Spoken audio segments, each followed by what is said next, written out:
Black Wall Street is now online, baby. That's right. Visit the GW District. Shop the very best in men's and women's apparel and accessories, home decor, office supplies, books, pantry items, and so much more. The GW District is a retail marketplace of Black-owned products and media. We're both veteran and Black-owned, and we're bringing you the best online shopping experience with products made by small businesses. Come and experience the GW District difference today at shopgwdistrict.com. That's shopgwdistrict.com. The GW District, a retail marketplace of Black-owned products and media. That's right. That's right. That's right. Let's see. Hello. Hello. Okay, hold on 1 second. Let me try to see something. Give me 1 second. Let me see if I need my podcast mic. Oh, okay. Let's see. So do I need my podcast mic, or can I just talk how I am on my iPad? No, you can talk just like you are. Like you can talk like you are now, because you sound clear and sound good. Okay. All right. Hold on 1 second. I just thought I needed to be right there. Yeah. Okay. Good. Cool. All right. Let's do this. How you doing today, ma'am? I'm good. How are you? I'm doing good. I am doing good. Feeling good. Excited to have you on my show, because I've been listening to your podcast all day today. Oh, really? Yes, you I like am. It? Oh, I love it. I love it. It's you. What I like about you is that you break down stuff that most people don't break down. Mm-hmm. And you have a cute way of doing it. And plus you have such a sexy voice. Period. And when people see the picture, the voice fits the description, ladies and gentlemen. Oh, thank you. So most definitely. So I want to make sure that I'm correct. I think you're also a centerfold, playboy, playmate, something of that nature. Yes, I'm a model for Playboy Centerfold. It is their newest business venture. Cardi B is the creative director. So what it is a platform where content creators can put their video, their pictures, they can go live, people can subscribe, and the money and stuff is distributed from Playboy, and it's just a platform to sell exclusive content in a classy, sexy, sexually free, liberated way. So this was something you was picked for, or yeah. I submitted my photo a few months ago, in the beginning before the website launched, and then once Cardi B came out as a creative director, that's when they started getting back to people and say that you were chosen, and then I was one of the the chosen original few members, and then now it can be where you can sign up, and if you're approved, then you'll be able to get a profile. So I'll send you the link if you have any of your followers or your fans who want to share their content. It's kind of like OnlyFans, but it's on Playboy. I'll send you the link. They can sign up under me, and they can make some money. Most definitely. See, that's what I'm saying. You don't have a boring life. No, I do not have a boring life. You don't have a boring life. So look, let me get these particulars, and we can get this lovely show on the road. Okay. Hello, everybody, and welcome to the Smokers Lounge here on Anchor, the perfect app for anyone who's trying to start their own podcast career. All you got to do is download the Anchor app or go to anchor.fm and sign up today and get yourself a profile.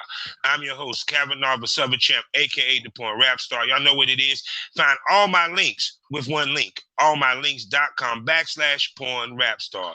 Let me tell you about 3 wonderful sponsors that we have. The first one being the Facebook of the LS community, lsworld.com. Go there today and get yourself a profile.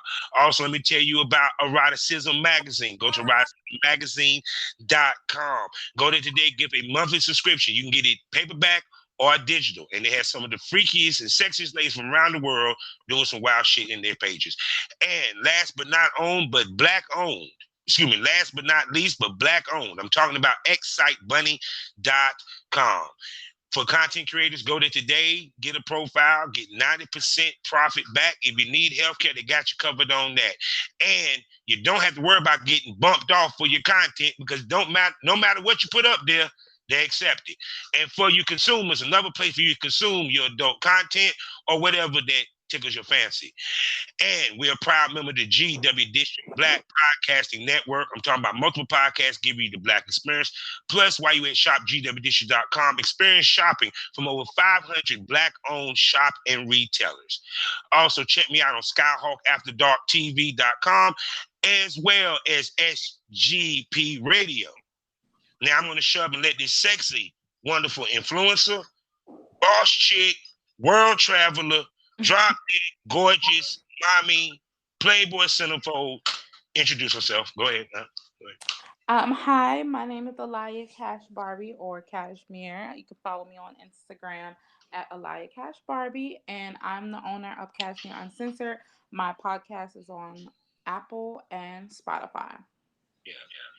Now, I was listening to a podcast, ladies and gentlemen, and the first one they come with Dubai because I always hear about Dubai, especially in my field. Mm-hmm. And I love the way that you just dispelled the myth of Dubai. Mm-hmm. Yes, it had to be said. Speed in the whole nine. Not everyone gets shitted on. And the way that you broke it down, I was like, okay, damn, that's a very interesting world to be in because it's not just because a lot of people think that being an influencer, you're a pretty woman. No, you got to have talk game with that beauty. You feel what I'm saying? Exactly. You being an influencer, you have to influence people to want to buy what you're selling or wear what you're wearing or do what you are doing. In terms of Dubai and places that you travel influencers, you see your favorite influencer at a hotel or a restaurant, and then they tag them, and then when you go to that place, you say, "Oh, I want to eat here because such and such, ate here." For an example, I used when I was younger, I used to watch the Kardashian show, and they went on a trip to a hotel to I don't know where they were. I forgot where they were. Anyway, I ended up going to that country, and I was like, I want to eat here because the Kardashians eat here. So that's kind of the point of that. Mm-hmm. Because the interesting thing is that one of the things you talked about was that many of these rich millionaires, it ain't about sex for them. It's about the image. Yes. The jet life, I'm rich, I'm around beautiful women. And that's part of the reason why they, call you. And I think being an influencer puts you in the room to do business in many ways, in ways that other females cannot. Can you speak to that? Yeah, I 100% agree. Just the way you put it. Like I said on that episode, sometimes with men of a certain status and a certain wealth, a beautiful woman is just like a trophy. It's like an asset. It kind of gives the person that they want to do business with a better perception of them. If you are, I don't know, famous in like the tech world, and which is typically where a lot of nerds work in that field, quote unquote, what they say, and you have drop dead gorgeous women with you. People that you see or want to do business with, it's like, oh, he's a playboy, he's a cool guy, I want to work with him, I want to be in the round with him because I know drop dead beautiful women will be around me too. So that's kind of the the logic on that. Yeah, because because it's not just that, because one, you having a huge following that attracts you, and then also being a beautiful woman that speaks to what these guys are looking for and want to show off. And that's why I tell people sometimes a rich man just wants the look. Yes. Because it makes him look good. And then also, they just be frank. There's been many business deals that went down in the strip club. Let's stop playing. Yes, definitely. And being in that world, the strip club world, or the that adult entertainment world, has gotten me and people that I know in rooms that maybe we wouldn't have been able to get in if Mm-hmm. we weren't in the industry or if we didn't look a certain way. I live in LA, I live in Hollywood, and a lot of the girls they get invited to certain things just off of how they look. Where though if they were basic or just not as that, they wouldn't be able to experience some of the things that they have. So I think it's a good Yeah. tool, I guess. So with you, let's start at the beginning. What got you in the clubs?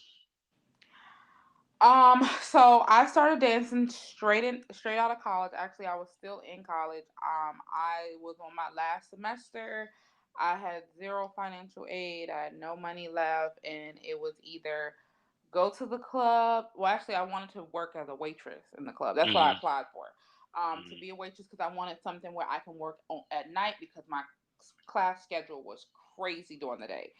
Mm-hmm. Plus, I was on my way to graduating, so I had to focus on. I had a lot of papers to do. I just couldn't work during the day. I had clubs.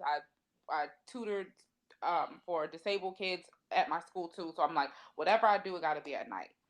Mm-hmm. And I had no money. I had no way to to see how I'm gonna graduate. So I went to apply for a waitressing job on Craigslist at a club. I go to the club. It was a strip club. The owner was like, "Look, I'm gonna be honest with you. You're not gonna make no money as a waitress. You will would make way more money as a dancer." And at the time, I was like, "Well, I need some money. What I gotta do?" And he's like, "Well, have you ever given a lap dance before?" And I was like, at clubs, because this was, when people were still used to dance in the club, like regular clubs. He's Yeah. like, "If you give me a good lap dance, you got the job." So I gave him a lap dance, and I got the job, and it's been up ever since. Oh my goodness. So tell me about the first time you hit the stage. Your feelings, your emotions. How was it? Um, the first time wow, this is so long, not so long ago, but like 7 years ago. Okay, so the first time I hit the stage, I was very, very, very nervous. I still remember what I wore. I had a pink two-piece bikini from a shop in Hollywood Boulevard. It was like a pink latex bikini with those clear stripper heels. I don't know how people dance in those. I wear boots with those heels, and it was just. Luckily, I started work at a gentleman's club, so it wasn't Mm, like I started out at like Magic City or where it was a yeah. high impact. So it was earlier in the day. It was like 6 or 7 o'clock. Wasn't many people there, so it was normal. And then a girl came in. I was real heavy listening to Migos back then. She played a Mm, Migos song for me. She taught me, a basic 1, 2, and then I spent the rest of that day practicing. And mm. yeah, it was so it Yeah, was it was because just it was more like a learning experience the first time. I wasn't super yeah. nervous because in my head I was nervous just because I didn't want to look stupid, but in my head I knew that I needed to make money, so I Mm. knew that I wasn't leaving out of that club without money for sure. Yeah, because people don't realize strip dancing versus just dancing in the club is two totally different animals. Totally different because you have to be seductive and you have, you know what I'm saying, and remember how to dance. It's not Yeah. more like choreography. It's more like you now obviously it comes natural to me. You just know when to transition, when to make eye contact, when to do floor work, when to touch the pole. Like you just it's kind of like you Mm-hmm. gotta learn as you go. That's what I would say. As being a stripper, you have to learn as you go. It's not a formula. So as you progressed in the club or what have you, what's some of the things that you had picked up that helped you with influencing? So I went from the gentleman's club, then I started at a black club in the hood. Because I was like, all right, because my friend was like, all right, you got the gentleman's club down pat, you're gonna make more money in the black club, right? And you don't, because I still don't, I don't like lap dances and private rooms and stuff that much because I don't like people touching me. Mm, So obviously you still have to do that at certain clubs, but she was like, yeah. you'll be able to dance to your type of music all the time. So what taught me is once I went to the black club, the older dancers taught me what to wear, like what shoes to wear, start wearing boots. They gave me like the outfit plug. I learned to Mm, do my makeup a little better for the club. I learned floor work. I learned how to do things on the pole. Like I just started, picking up as I go, just learning little things, how to talk to customers, how to differentiate the type of customer. So yeah, I would say transitioning from the gentleman's club to the urban strip club is when I started to learn. Yeah, because I'm pretty sure when they saw you walking there, they were like, "Yeah, baby." Because I mean, because I'm pretty sure you had a banging body back then. Right, but it's way more banging now. I was a lot younger, a lot smaller.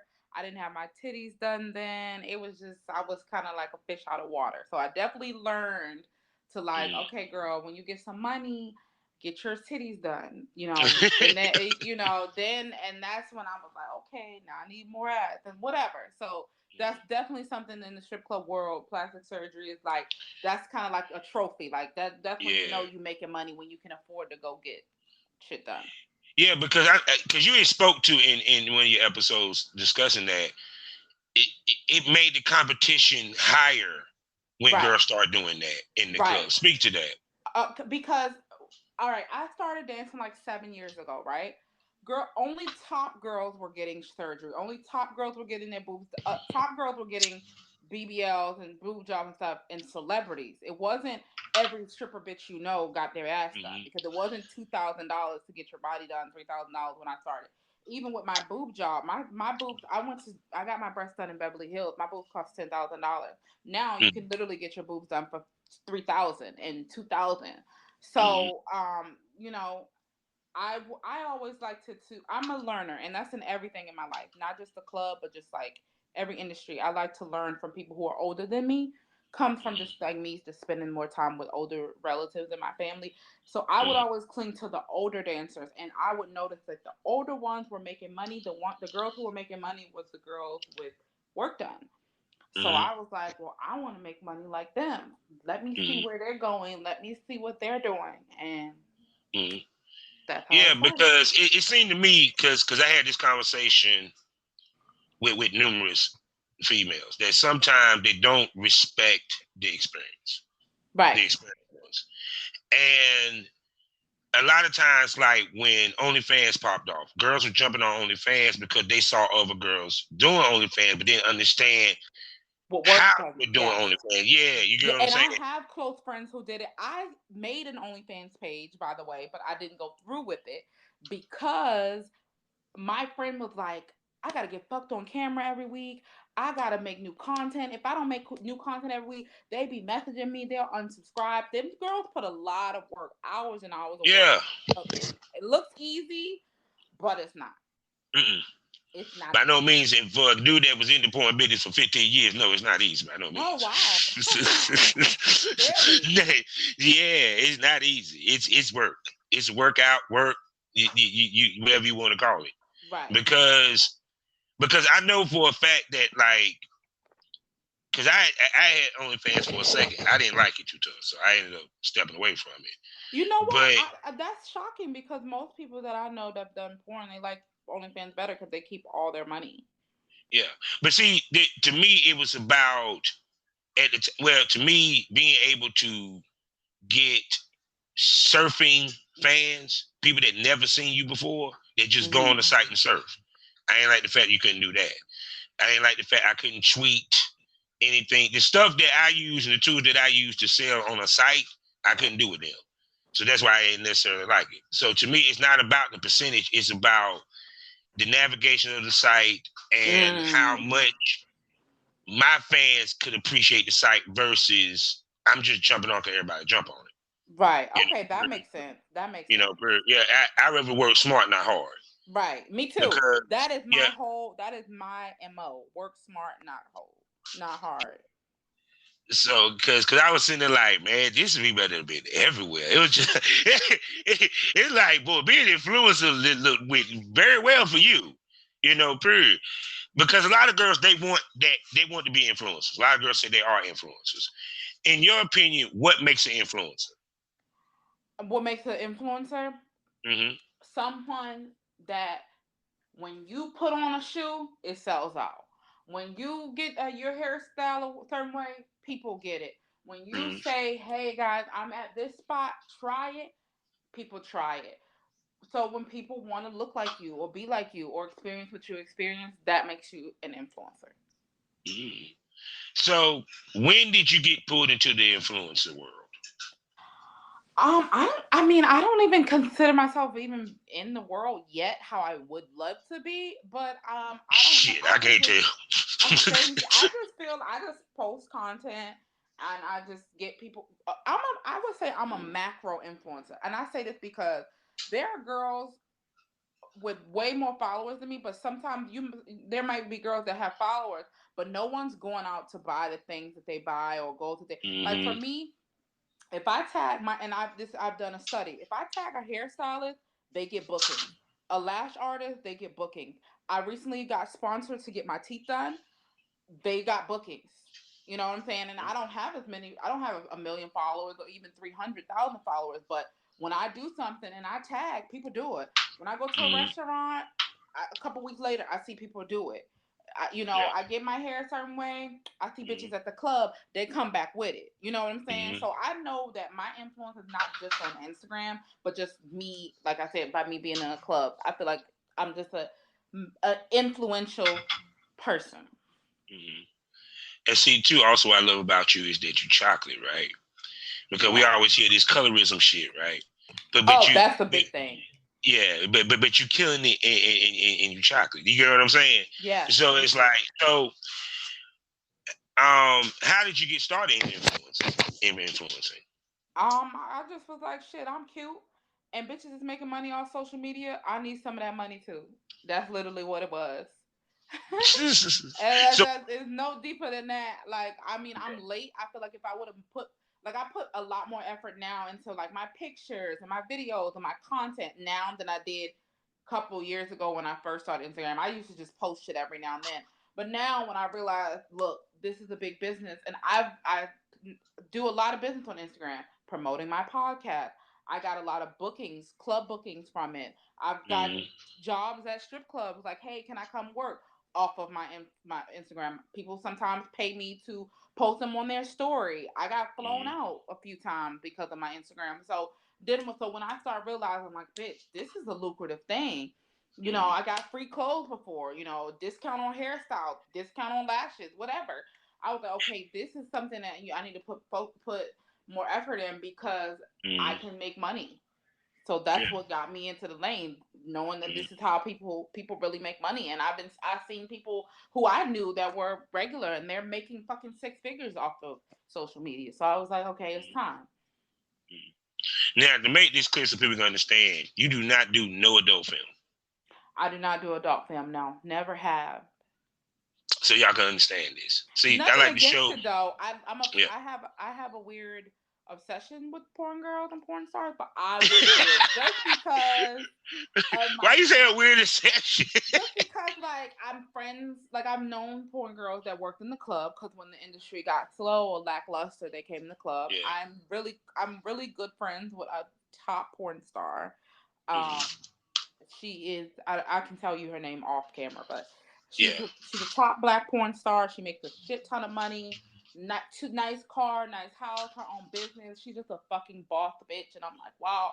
I wish I Mm-hmm. had the confidence to not the confidence, but the just like it's not that I have more morals than a porn star. I hate when people use that, but it just against my belief, just Yeah. because of my family and Yeah. my I younger mean, not relatives. everybody's built to do this Right, business. You feel where I'm coming right, from? I mean, to be right. honest with you, because I tell people, you can't be shamed doing our business. Exactly. And I would be shamed. I would be Yeah, ashamed. yeah, Like, because it's going into it. Like put it this way, it's going to hinder your growth because you're gonna be right. worried about being found out than making money. Right. You And know. for me, for a long time I didn't even tell people that I dance. I just started Mm. revealing that I dance when I started my podcast. So I knew I wouldn't be able to do the club. but see, I think people can stomach dancing more than porn, even Right. though it's funny that porn has been normalized still. Right. OnlyFans has normalized porn Yeah, for sure. Definitely, it has humanized porn, normalized porn, made people, less taboo, but yeah, it's still not my vibe. yeah. Because even to the point that, like I said, I see that you keep with the pinup side of things. With the Yeah, yeah. pictures and everything. Speak to striving to be a sex symbol in this business and how it's lucrative? Okay, so my concept of it is this. Like I grew up watching the Anna Nicole Smiths, the girls on Playboy Next Door, Girls Next Door, the Melissa Fords, and I've Yeah, seen how they monetize off of being sex symbols. Even now, like um my podcast is going to be filmed in Melissa Ford's studio. I've seen how she has monetized her career I as a grew up sex on symbol. Melissa Ford. Exactly. Over 20 years later, we're still talking about her. Same with the girls next door, the Holly Madisons, those girls.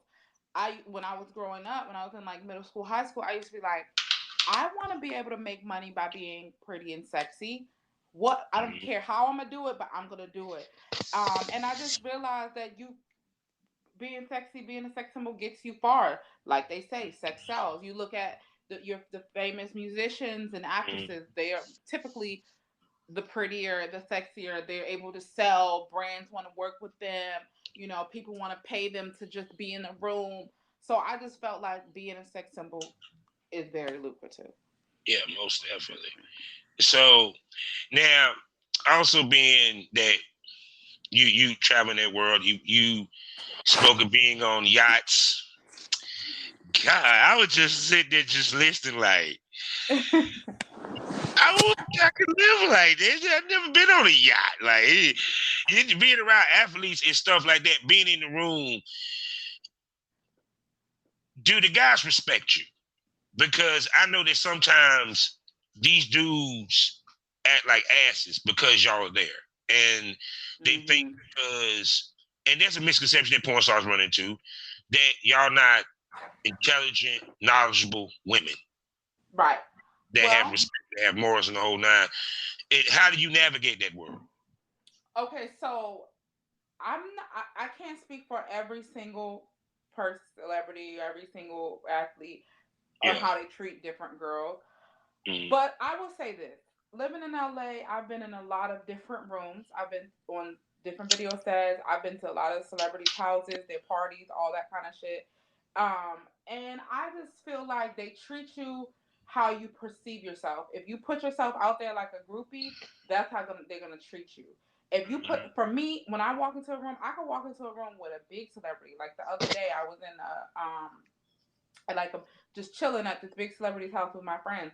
And if you and I carry myself like I'm used to this. Like I'm not a groupie. Hey, what's up? But I'm not all in your and they face. You know what respect I'm that saying? more, actually. And they respect it more. And it's usually not the celebrities who are assholes. It's usually their entourage people, like their driver or their security guard or like a homeboy down the street. Usually the actual artists or the actual people, celebrities, they're usually down to earth. They just want to be treated normal. You know what I'm Mm, saying? So for me, I just go in and like shit. I'm about to be a celebrity. That's how I look in my head. I'm about to be rich and famous. So the way I do it, I'm like, I would never want to be rich and famous, and then somebody be like, "Oh, she used to be a groupie. She was on my dick 3 years ago, or whatever." You know what I'm saying? So that's he how was in I my go into it. DM. Yeah, that's how I go into it. Dubai Yeah, is yeah, different yeah. because 'Cause I know you have plenty sliding your DM. I know yeah. that for a fact. We ain't got to talk about that because they ain't how my podcast work. But I'm pretty sure you got a couple dudes. Hey, boo, put the A eye couple blue emoji in that checks. motherfucker.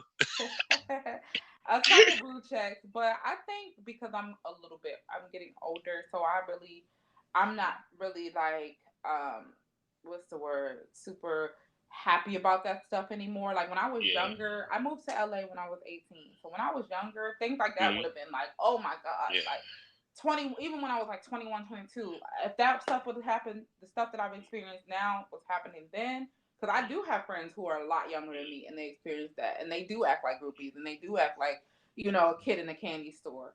I just think it's just a part of you just grow up and you see things for what it is and you be like, hey, Yeah, I'm because trying I to get mean, when you think about the things that you've been around, you know what I'm hmm saying? It's It's kind of like regular. like, My friends say like you talk about shit like it's regular, but it's not regular. So to me, just all this is regular. Like until yeah. I'm in a room with like Drake or like Nicki Minaj or something like that, everybody else to me is regular. Mhm. Honestly. Yeah. Because I mean, because even before I got in porn, when I did music, I was around celebrities, so Right.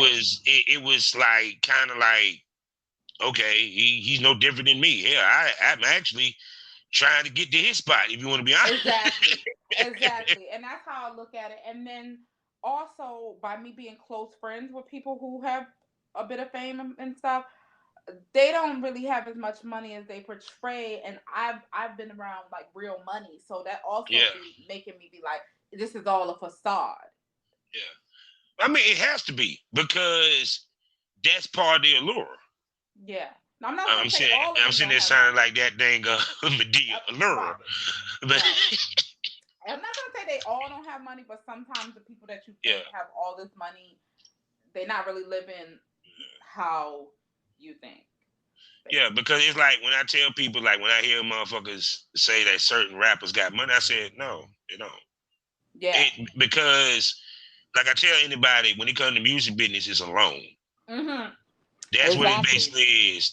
You can call it what you want. Advance, no, it's a fucking loan. He's loaning you Exactly. the damn money. That's what it is. You got to pay it back Exactly. through their sales. Yeah. Exactly. And no difference between them and the bank is the bank don't tell you how to spend the loan. Exactly. Exactly. And that's what I was talking to my friend about, because my friend is a celebrity stylist, Yeah. and he works with big female music artists, and it's like, how do they sign these fucked up contracts, and why they don't have no money to. And I was like, because and I'm like, y'all have to understand, it's not that the record labels are so corrupt. I said, from an investor standpoint, they have to get a return on their investment. They have to Yes. recoup what they spend. So Yes. yeah. It's not their fault you didn't read the contract and ask questions. Exactly. Exactly. Period. Because even to the point that it's funny, I knew how to read a record contract way back in the early 2000s. So, Mm-hmm.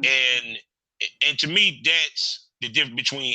Plus, in this day and age, it's easier to be fucking independent, especially if Exactly. you're a female rap artist or R&B artist. Period. Mm-hmm. Because you have YouTube, you have Yeah, you can put being your own an stuff. influence. Yeah, period. Because it's kind of like, let's be honest, it's the age of the woman. Yeah. Women has We take it over. taken over. And I'm not saying this to bad bad what would they say, badger, I mean, well, excuse me, to kiss ass. No, that's facts, dog. It's facts. Mm-hmm. I'm just gonna say that, period. Mm-hmm. And to me, if you're independent as an artist, as a female, you have a better chance of making more money. It's just they sign them contract because they think that's the faster track to get notoriety. Mm-hmm. That's all it's about. Exactly. Period. Even to the point that now, us being the podcast space, motherfuckers sign deals with podcasting. So now Right. you got podcasts got to decide to be independent or with a network or what have you. Exactly. Well, I want to sign me a big podcast deal. I'm in the works of working some things out. So hopefully that'll be coming very, very, very soon. Oh, I believe that. So it's like now you a lady that I see that expands her repertoire, and Mm-hmm. your brand expands in different arenas and medias or what have you. Mm-hmm. Speak to staying on brand and staying the course. Okay, I'm gonna be honest with you. I struggled with that until literally last year. I was a jack of all trades, master at none type of girl, to be honest. Mm-hmm. Until me and my friends literally just had a heart to heart career convo. Like, look, if this is your lane, you need to focus on that lane and excel in that lane first, and then do all your endeavors. Like, I've done so much shit over the years. Like, I went to fashion school. That's what my degree is in, fashion marketing. Then I went to real estate school. I went to grad school, Harvard Business School. Like, I've done a whole bunch of different makeup school, bartending. I've done it all, right? And I was like, and then of course I was an actor. I've been acting. I've been taking acting classes since I was like, I don't know, 15, 16. And then when I got grown, I took some acting classes. And I just was like, damn, I don't know how to focus on one thing, because I live in LA and you can literally wake up and be any fucking body you want to be. But my advice on staying in one course is just figuring out the end goal. Like, what do you want to get out of what you're working on? Excel at it, and then you can do other things. Yeah. That's what I would say. Because for me, I was on a whatever works type of person. Whatever works first, whatever hit first, boom, that's where I'm going with it. But you got to just put an equal amount of effort into what you're doing. And if you put your time, effort, and consistency in something, you will succeed. But I'm still trying to figure it out. I'm still trying to figure it out myself. So I don't want to Well, give I anybody ain't a gonna bad. front you a damn good podcaster Right, because. right. So, what brought you to podcasting? I've always, you know what? I actually did a pilot 3 years ago for my own talk show, but Mm. the producer slash person who was facilitating the deal, he wanted to date me, so it was scrapped. But it was going to be on a major network, me and like a couple other people, like a panel type show, Mm-hmm. like a late night show. And so I always wanted to do that. And then in the past 3 years, I started falling in love with podcasts. Like when I do my makeup, all I listen to is Yeah. podcasts. I don't listen to music. I listen to podcasts. I've been obsessed. And I was like, one day I was like, you know what? I could do this shit. Like I could do my own podcast, and I know I can excel at it. And I just ordered. And then my homegirl, she came over one day. Her parents had bought her podcast equipment for Christmas, and she been saying, she's like, let's do a podcast together. You know, she's a white girl, she's a Mm-hmm. stoner, so she's completely different from me. She's like, we could bring a chaotic but like dope ass, thing to the market. So she came over one night, stayed the weekend with me. We recorded some episodes, and it was amazing. It was fun. I was like, no, I can really do this, and I would love this. And she showed me this other girl who makes $1 million a year on doing it. And I listened to a few of her episodes. I'm like, oh, bitch, we could really blow this out the water. And she ended up kind of, not being consistent with it. And I was like, you know what? Let me order my own mic. Let me see if I could do this shit myself. I ordered a mic. I recorded my own first episode, and it's been up ever since. Yeah. Like me with podcasting, it started because I was winding down on my career. Mm-hmm. So, and yeah, I had opinions, and plus it was something for me to do. I use it as being therapeutic. I think it's So therapeutic too. I think yeah, so too.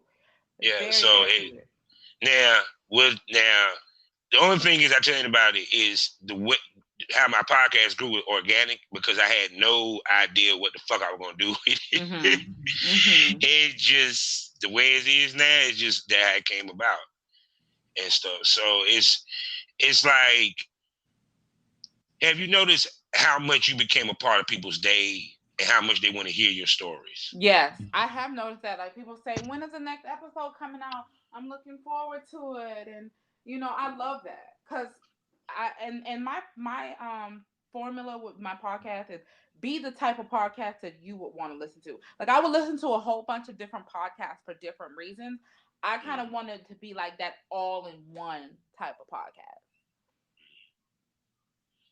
Yeah, because it was like, because even to the point that, like I said, when you broke down being an influencer, why the influencers go over to Dubai, not for the pictures, and also to connect with business, because Right. everybody, you even broke down that Dubai is like one of the main hubs and stuff like that. And it's stuff like that break down misconceptions. Because Right. the first thing a person would think is that when you say you over in Dubai, oh, she must be getting shitted on. Thanks to Cat Williams saying that shit. But and of course I heard my stories within the porn community of Dubai, what have you. How much you do this to dispel a lot of myths. Right. Influence Right. yourself. Right. Right. Um. Wait. Say that one more time. The last part. How much you use this to dispel myths and misconceptions? Oh, yeah. That's one of the reasons that I do it because people have misconceptions about strippers in the strip club. People have misconceptions about Black women. People have Yeah. misconceptions, like I said, about Dubai, and I just had to because when you hear about when you be like, oh, you go on Instagram and you see a girl go to Dubai, you be like, oh, she's getting shitted on. I'm like, I have to break that stigma. One, because this is my favorite place to visit. I will be going here more and more times, and I don't want every time I jump on a plane and go on vacation that people think I'm getting shitted on. Like that's Yeah. not the case. So I was like, let me let people know, like, what really goes on. Like, it's a dark side, yes, but there's a Yeah. dark side to everywhere. Are there people who get shitted on? Probably so. Have I met any? No. I know influencers who go to Dubai. I know escorts who go to Dubai. They're not getting shitted on, though. Mm. So I wanted to put that out there. I wanted to say it's also a mecca for normal tourists, the everyday tourists. European, like people from the UK and in Africa, they Mm. vacation in Dubai, just like here in the US, how we vacation to like Miami and the Bahamas and Jamaica. That's how they look at Dubai. Like that's just the epicenter of vacay. That's the ultimate place to go vacation. So I had to let that be known. Now, also with our podcasting, and to a certain extent, we're influencing. We have to share a lot of ourselves um, in ways that we may not do in our, let's say, our personal life, because it's kind of like we're telling our story and relating to people. But to relate to people, you got to show them that you're like them in many ways. You know, period. You talk about speak to how hard it is to sometimes open up when you do your podcast. You feel what I'm coming from? Because it's kind of like you want to give it to them, but you don't want to give them too much. Right. You get what I'm coming from? Right. Yeah. Right. Yeah. You just gotta have a boundary. You want to give enough to where people can relate to you and be entertained, but not to the point where you're selling yourself out, or you also still want to learn. You still want to have some mystery. I'm also writing a book, so some things that I don't talk about on my podcast, you're gonna read it in the book. You got to pay for it.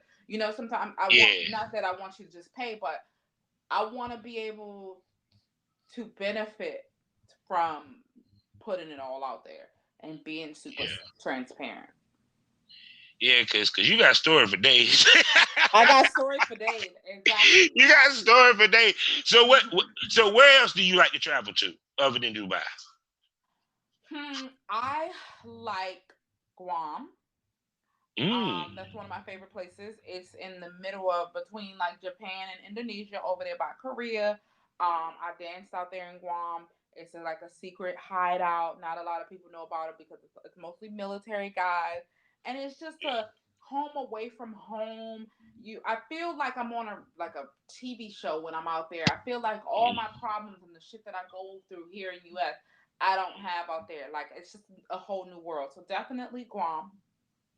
I loved Bali. I would love to go back, but I think I should go back instead of a girls' trip. I should go back on a vacation because it's super sexy, super not sexy, but super pretty and super like romantic. Mm-hmm.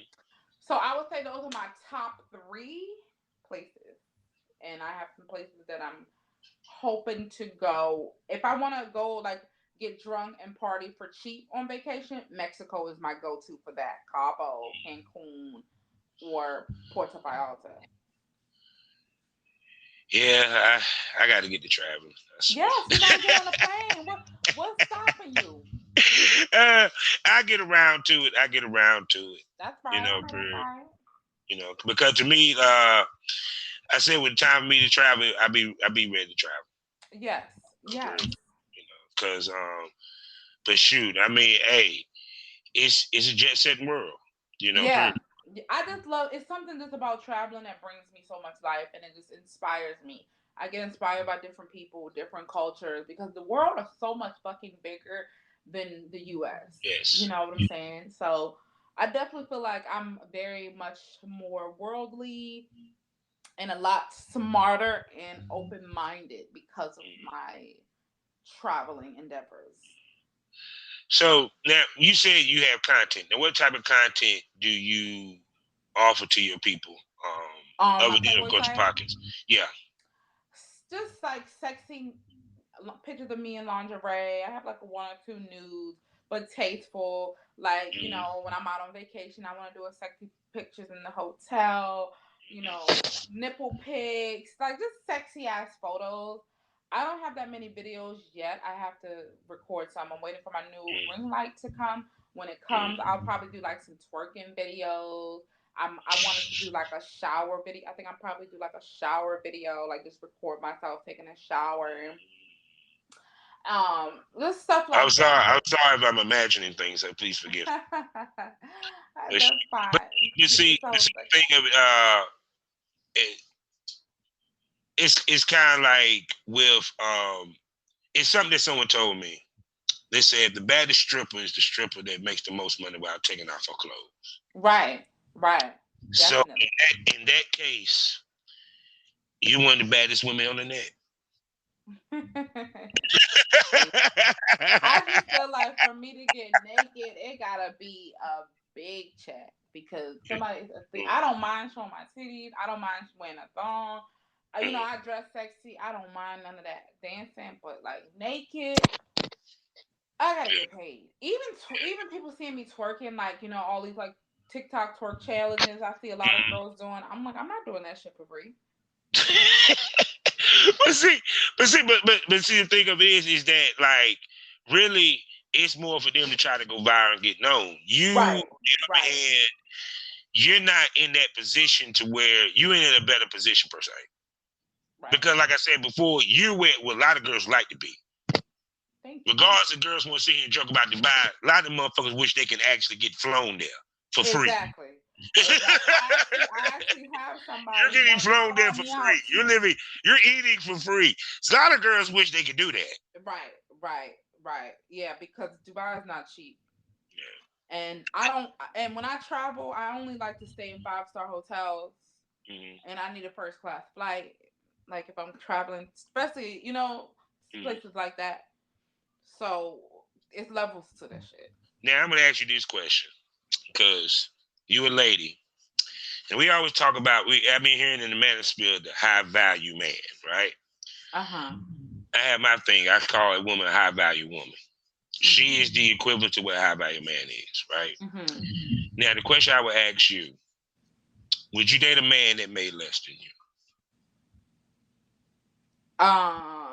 In this point in my life, no.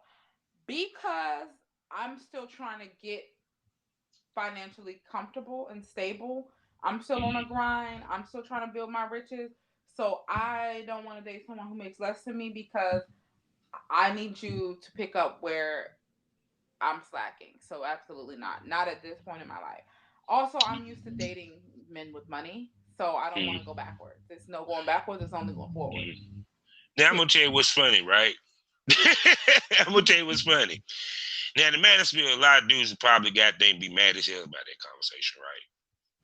Now, if I do recall, we didn't heard this as men, and heard a woman say this to another woman, probably grandma. Mm-hmm. If you deal with a baller and you do anything less, you downgrading or you hustling backwards. You hustling backwards. Period. Yeah. So, to me, I see nothing wrong if a woman says that I want a dude that is this, mm-hmm. Period. Now the question is she willing to wait for a guy that fits and checks off all the boxes versus just jumping on the first thing that jump on her? See, that's the difference. That's my theory on things.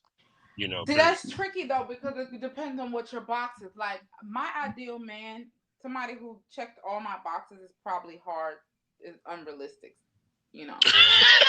So for me right now, I got somebody in my life that I love, that makes me happy, that does things for me. Yeah. So I'm not really like super, what's the word? Super, what's the word? Like headstrong about it. Yeah. But if I was single, or if I was to become single tomorrow. Yeah. You got to check all the boxes for me to be to start a new relationship with somebody. You got to check all the boxes. But see, this is how I look at it. It's also they got to fit, and the reason why I say that is this. Right.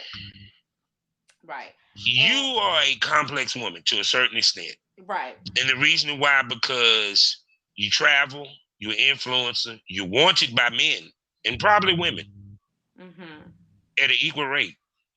And at an equal rate, I put money on that. Yes, I love it. You probably got on a good night, you probably gave just as many men and women a lap dance at one of them clubs. I'm pretty sure of it. Yeah, the girls love me. I dance with girls too. with their husbands and whatnot. Yep. Yeah, so I can believe that. So it's kind of a guy that has to be with you. He has to be very understanding and also very giving of your time per se. Yeah, because a lot of men, my job makes a lot of men insecure. They can't handle their woman, dancing for men, talking to men, being half naked.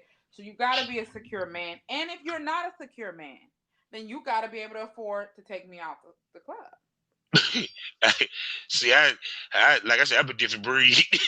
Right. I'm just saying.